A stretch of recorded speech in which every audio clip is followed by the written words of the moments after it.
शेती माझी प्रयोगशाळा या यूट्यूब चॅनलमध्ये मी आपलं स्वागत करतो. या चॅनलवर आपण नवीन असाल तर या चॅनलला सबस्क्राईब करा. या चॅनलचे नवनवीन व्हिडिओ पाहण्यासाठी बेल आयकॉन नक्की दाबा. आपणास व्हिडिओ आवडल्यास लाईक आणि शेअर अवश्य. नमस्कार, मी डॉक्टर मच्छिंद्र बांगर महाराष्ट्रातील आणि देशातील हवामान परिस्थिती संदर्भात ताजा अंदाज देणार आहे. सध्या आपण बघतो गुजरात मार्गे एक नव्याने WD सक्रिय होतोय. त्यानंतर उत्तर भारतामध्ये एक WD आहे, मात्र तो पुढे जातोय. दक्षिण भारतामध्ये थोडं पावसाळी वातावरण दक्षिण कर्नाटकाच्या दरम्यान तयार झाल्याचं आपल्याला या ठिकाणी दिसते. अतिशय मजबूत अशा प्रकारची सिस्टम हवामान प्रणाली दक्षिण अरबी समुद्र आणि बंगालच्या उपसागराच्या टोकाला सक्रिय होण्याची शक्यता आहे. सर्वात महत्त्वाची बाब म्हणजे मान्सून पूर्व काळामध्ये या भागामध्ये म्हणजे इंडोनेशिया, जावा बेटांच्या दरम्यान किंवा ऑस्ट्रेलियाच्या बाजूने वातावरणात बदल होणं आवश्यक आहे, बाष्प निर्माण होणं आवश्यक आहे, कारण हे मान्सूनचा बेस आहे. दर गुरुवारी आपल्याला extended range model guidelines forecast या मॉडेलचा एक अंदाज महिनाभरासाठी येत असतो. आपल्याला असं दिसतंय की एप्रिलच्या दुसऱ्या आठवड्यामध्ये 9 तारखेपासून साधारण 16 तारखेपर्यंत फारसं पावसाळी वातावरण महाराष्ट्रामध्ये आणि भारतामध्ये कमीच आहे. तीच परिस्थिती तिसऱ्या आठवड्यामध्ये म्हणजे 16 ते 23 मध्ये देखील आहे.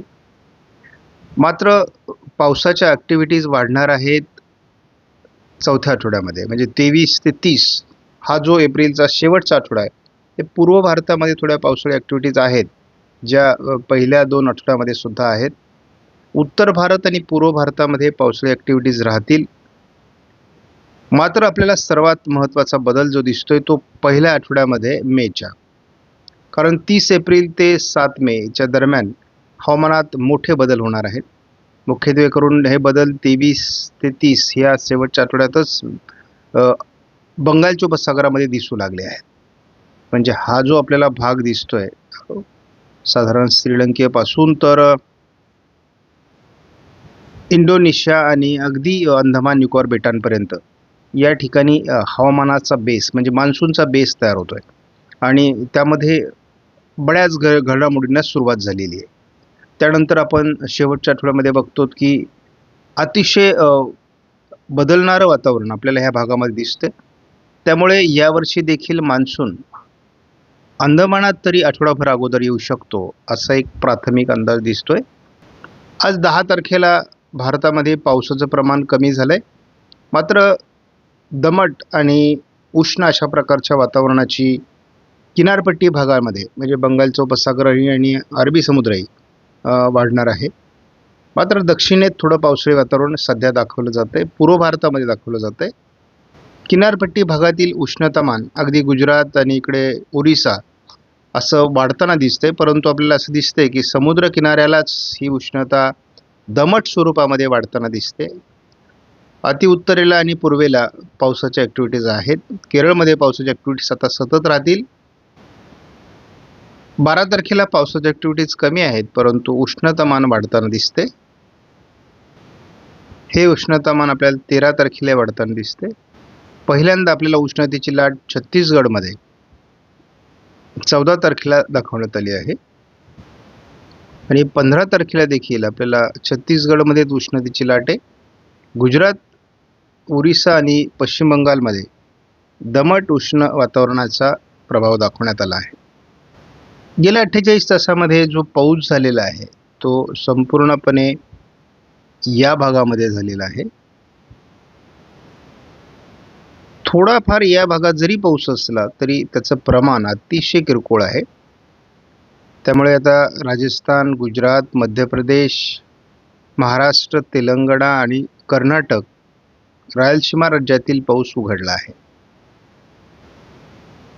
GFS मॉडेलनुसार केवळ पूर्व भारतामध्ये, उत्तर भारतामध्ये आणि केरळमध्ये हलक्या पावसाच्या परिस्थिती राहील. हीच परिस्थिती आपल्याला पुढे देखील काही काळ दिसते. मात्र पावसाचं प्रमाण हे 13-14 पुढे कमी राहणार आहे. पुन्हा एकदा एक WD 16 तारखेला उत्तर भारतात येईल, तो पूर्व भारतातही प्रभावी राहील. साधारण आपण CFS मॉडेलनुसार बघितलं तर मान्सूनचा बेस जो आहे तो मेच्या दुसऱ्या आठवड्यापासून बनायला सुरुवात होईल. तिसऱ्या आठवड्यामध्ये तो अधिक मजबूत दोन्ही समुद्रांमध्ये तयार झालेला दिसेल. आपल्याला मोठ्या प्रमाणात अंदमानात पावसाळी ॲक्टिव्हिटीज देखील बघायला मिळू शकतात असा प्राथमिक अंदाज आहे.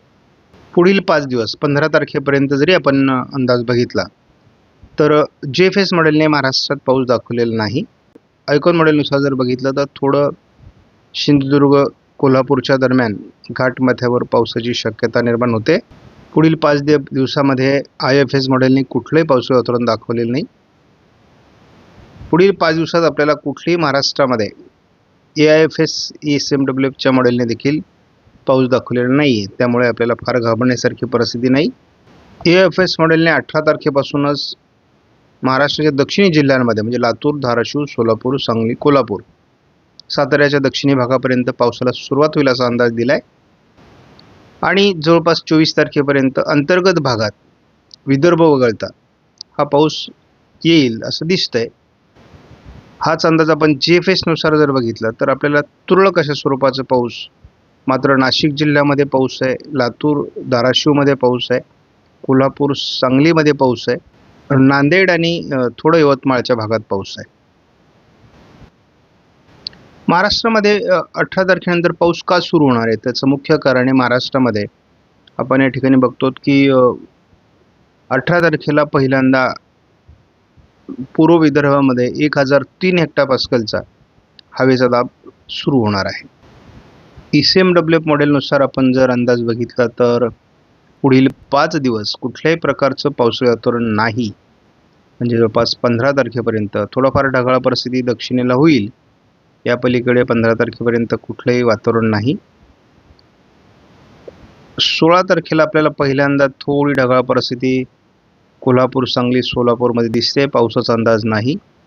17लाही दिसते ती, पण 17लाही बऱ्यापैकी ढगाळ परिस्थिती बघतो. मात्र 18 तारखेपासून पावसास अनुकूल ढग निर्माण होतील. वादळी पावसाचे ढग आपल्याला थोडं पश्चिम महाराष्ट्रात 15 तारखेपासूनच दिसणार आहेत. हळूहळू हा रत्नागिरी, सिंधुदुर्ग, कोल्हापूरच्या भागात प्रभाव वाढायला सुरुवात होईल आणि मग आपण बघतो की हे साधारण 18 तारखेनंतर वातावरण आपल्याला स्पष्ट दिसू लागेल. कोकण म्हणजे सह्याद्रीच्या पर्वतरांगांना दक्षिण कोकणाच्या आजूबाजूने, पश्चिम महाराष्ट्राच्या आजूबाजूने दिसते. आपण आज व्हिडिओमधील माहिती महत्त्वपूर्ण वाटल्यास लाईक करा, शेअर करा, चॅनलला सबस्क्राईब करा. धन्यवाद.